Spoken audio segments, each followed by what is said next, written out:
All right, so shifting gears, I would now like to invite our speakers from Sonoma, and we'll start with Michael Gossman, who's the Deputy County Administrator for the County of Sonoma, and he's also the lead for the Office of Recovery and Resilience that was created after the Sonoma fires. And we're just hoping to learn from the challenges they encountered and the lessons they've learned, and what systems and strategies have they put in place since. So, thank you. Would you prefer this? I'll do this. Okay, Yeah, thank you. Good morning. Thank you for having me. I'm really impressed with some of the things I'm hearing that's happening in San Mateo County. You're definitely a model, and I plan on stealing a lot of what you are borrowing. So my name is Michael Gossman. I am a Deputy County Administrator with Sonoma County, and I'm also the Director of the newly formed Office of Recovery and Resiliency. The Office of Recovery and Resiliency was formed in 2017, right after the Sonoma Complex fires, which I'll talk about a little more in a second. But it was also on the heels of a historic drought, and we had flooding in a drought. And I think probably maybe California is the only place that can happen, that you can have floods and a drought in the same year. But those things, that Mediterranean cycle that we always have, but how it's changing and becoming more extreme, and as Chief Cox said, the new normal, it's making the floods worse, and it's making fires worse. So the board said we need to do something different. We need to invest. We need to make sure that we fully recover from the Sonoma Complex fires, but we also want to become more resilient to future disasters, not just wildfires. So they established the office, and they gave us that mission.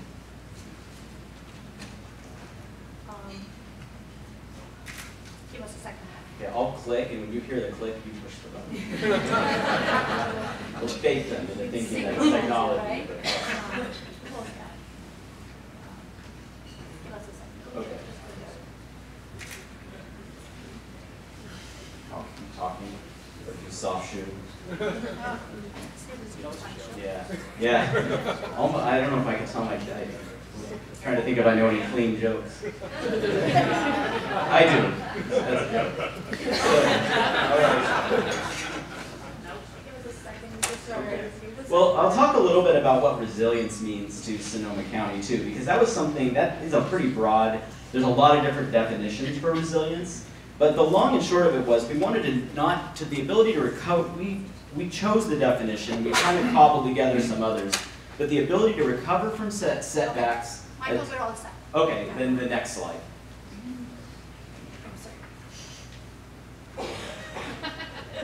It's moving in here. Oh, okay, that's okay. So we define the resilience as the ability to recover from setbacks, adapt well to change, and then emerge better and stronger than before.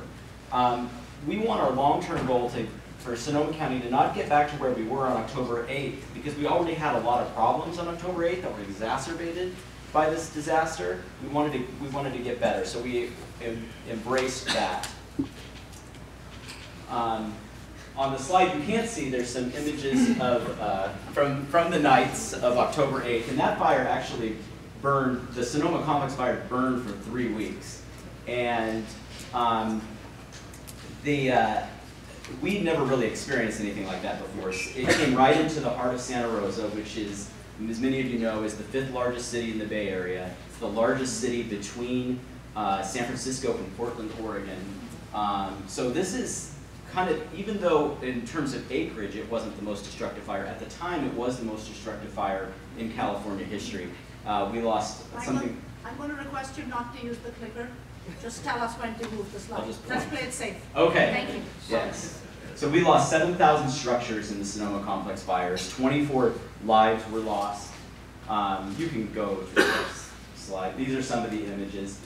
Real quick, Jonathan had mentioned the new developments that had been built since the 1964 Hanley fire. One of those was Fountain Grove. About 1/3 of the homes lost in the fires was in Fountain Grove. Fun fact, that it had won multiple awards as a fire-safe community. So I don't think that's to dismiss the meaningfulness of those awards. I think A, it's changing times, but also the other way is it could have been worse had it not been built to those standards. So as I was mentioning, it was really 3 major fires, but I think in total I don't remember the numbers. There was over a dozen fires at one time, and they sort of merge and move around.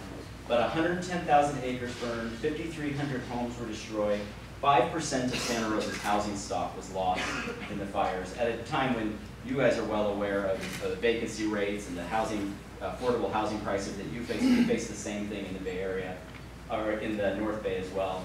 And 24 people died in Sonoma County in these fires. Back real quick, sorry. I'm making you work. So this is that map of what the Hanley fire looked like. It's very similar to this, but it didn't cross the freeway. My house is right there. So fortunately, my house survived. It was fine, but we were evacuated for a week, and that was a very scary experience for my family, obviously, and it makes it more meaningful to me, especially as a county employee and somebody who's worked for the county for 19 years, to see the 164 county employees come into our local assistance center following the fires and see their faces and realize, I mean, prior to that, I'd known maybe one person in my life who'd actually lost a home to a fire, and now I literally have lost count. I have there's dozens and dozens of people. And that's very impactful, and it's sort of changed our community and shaped how we want to be going forward. As I mentioned, it's the at the time before the Camp Fire, it was the most destructive fire in the history of California, wildfire in the history of California, when you combine especially the Tubbs and the Dunn's fire, these two, if you combine those.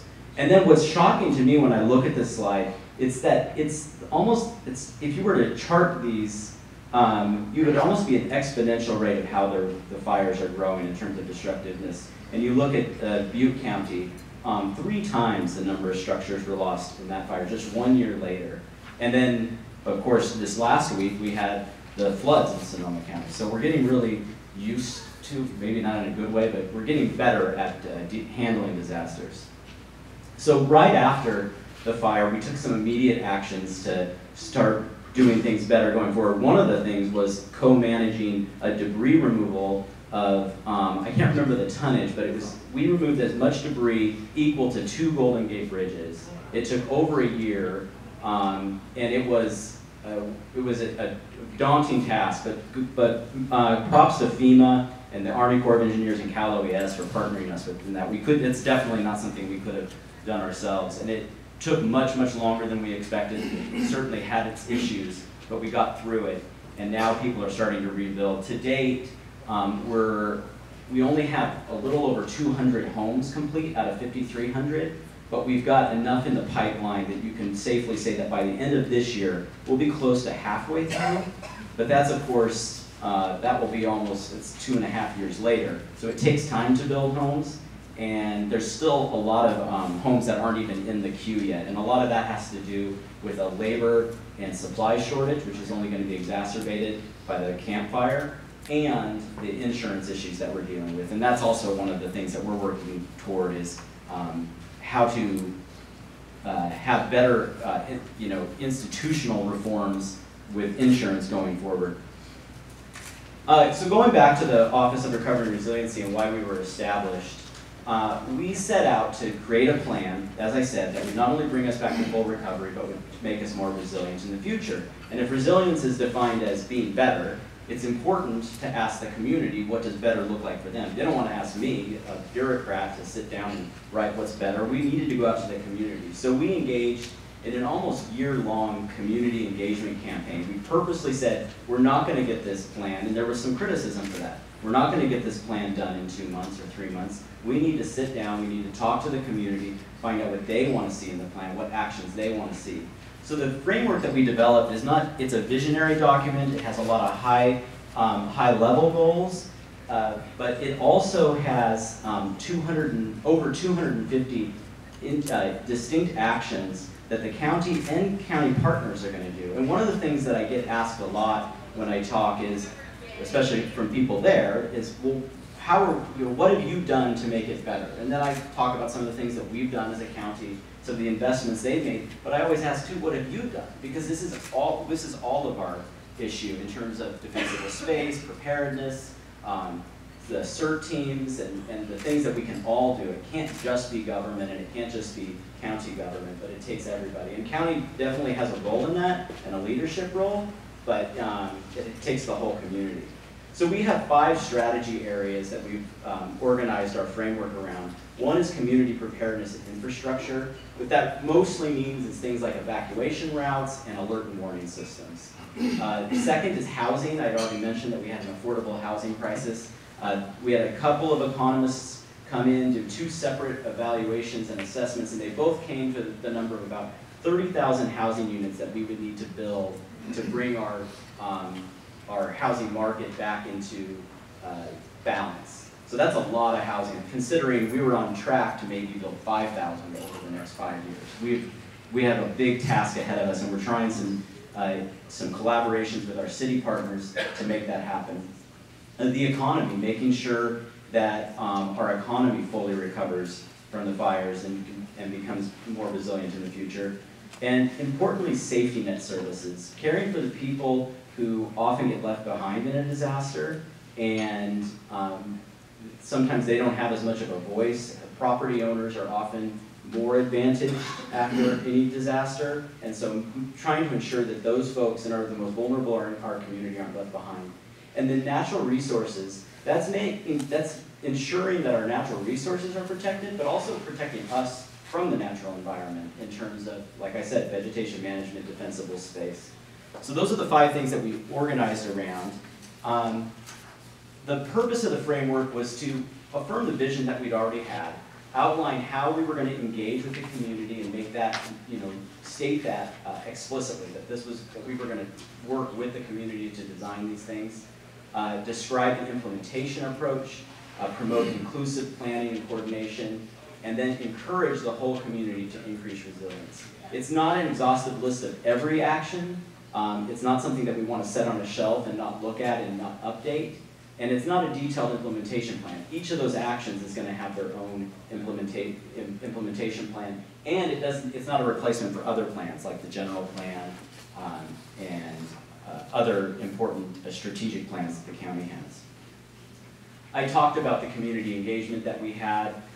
We talked to we had 7 community meetings that were really just conversations. They were facilitated conversations. We did 2 in Spanish. We did an online survey to collect. We met with over 100 different community stakeholders and special interest groups. And we had several workshops with our board to hear from our board what they wanted to see. The board workshops were great, but it really doesn't bring get the community in. It gets certain board watchers to come in, but we wanted to go out into the community, and that's why we had the 7 community meetings. And that's how we developed the actions that we had. So these are the different groups that we work with. The individuals and families are obviously an important part of making our community recovered and fully resilient. The nonprofits shined in Sonoma County right after the fires. The private sector played a role, the county's there, and then it's working with the cities, philanthropic organizations, and academia, partnering throughout the whole community. And we wanted to establish some core principles, and this really did come right out of those community engagement meetings, but with social equity was really highlighted and really pushed for. And in the flood that we just had last week, we got high marks from folks in the community who had been critical of how we did alert and warning, whether we issued them both in Spanish and in English. And so I feel like we've come a long way, and it's shown. We can go to the next slide. Like I said, social equity is a big part of our plan. We talk about equity as an outcome whereby you can't tell the difference in critical markers of health, well-being, wealth, race, or ethnicity, and a process whereby we explicitly value people of color and low-income communities to achieve that outcome. I stole a lot, I guess. We stole that from Stanford. It sounded good. But we wanted to make it stated explicitly that this was something that we weren't going to miss, and it informs all of the actions and the way that we implement the actions in the future. And a couple of ways that shows is that with our community alert and warning system, one of our stated goals is to ensure all warnings and templates, etc., across all sensory, language, and cultural barriers to reach all residents. And we assign Spanish-speaking first responders to areas heavily impacted by a disaster. And then another example is in our housing is to conduct a robust assessment of fair housing to document needs and opportunities and make sure that housing is not going, we need housing at all levels, but we certainly need affordable housing. And then, like, I mentioned that we have these 250 actions, and that's a lot. But at the end of the day, we wanted to step back and say, what are the top 10 things that the community really cares about most? What do they want to see us move the needle on in the first quarter of this year? And I'm going back in April 16th to talk to the board and the community about how far we've come in these 10 priority areas. And when you go around and you talk to people, alert morning was definitely number one. That's what everybody's concerned about, is how am I going to be warned? And a lot of people have ideas on how that is, and there's a lot of debate. Some people want sirens, some people don't want sirens. And so it's important that we have that conversation, but people need to have that feeling of safety restored for them. We use SoCo Alert, which is similar to SMC Alert, and we also use Nixle a lot. And we're trying to get more unified on how we use those things, because we don't want to overuse them either. So we want to develop evacuation routes. We want to implement a program, and we're working toward this. We have a hazard mitigation grant program application in to develop home hardening program for individuals and seismic retrofit program. We want to work with private utility providers to harden infrastructure and do undergrounding where appropriate, where we can. Undergrounding, by the way, turns out really expensive. One real quick example, in our West County area, we are undergrounding. It's going to take us 4 years. We'll get 4 miles done, and it'll cost $4 million. So you can imagine, in a county that's 1,600 square miles, how long that can take. But we also want to help property owners navigate vegetation management opportunities, and we're going back to our board on April 2nd with a comprehensive vegetation management program that's a lot of enforcement, education, but also getting some money into the hands of folks so they can actually start doing some of that vegetation management and defensible space work. And we want to continue to advocate for substantive changes to insurance regulations. We've had several meetings with the new insurance commissioner and feel like we're making good progress there. And we want to continue engaging with the community and educating them on how they can be better prepared for future disasters, and also when have better knowledge of when there is fires and when there are other threats out there. We developed an expedited permitting process for homeowners who are rebuilding, and I mentioned a couple of the bottlenecks that people are seeing and rebuilding. Mostly it's a shortage of labor and supplies and the insurance bottlenecks, but so far our permitting has not been an issue, and we're pretty proud of that. So people have one place to call and one place to go for the latest information. And then we want to develop a one-stop shop resource center to help people, regardless of need, know better how to rebuild their home. So thank you.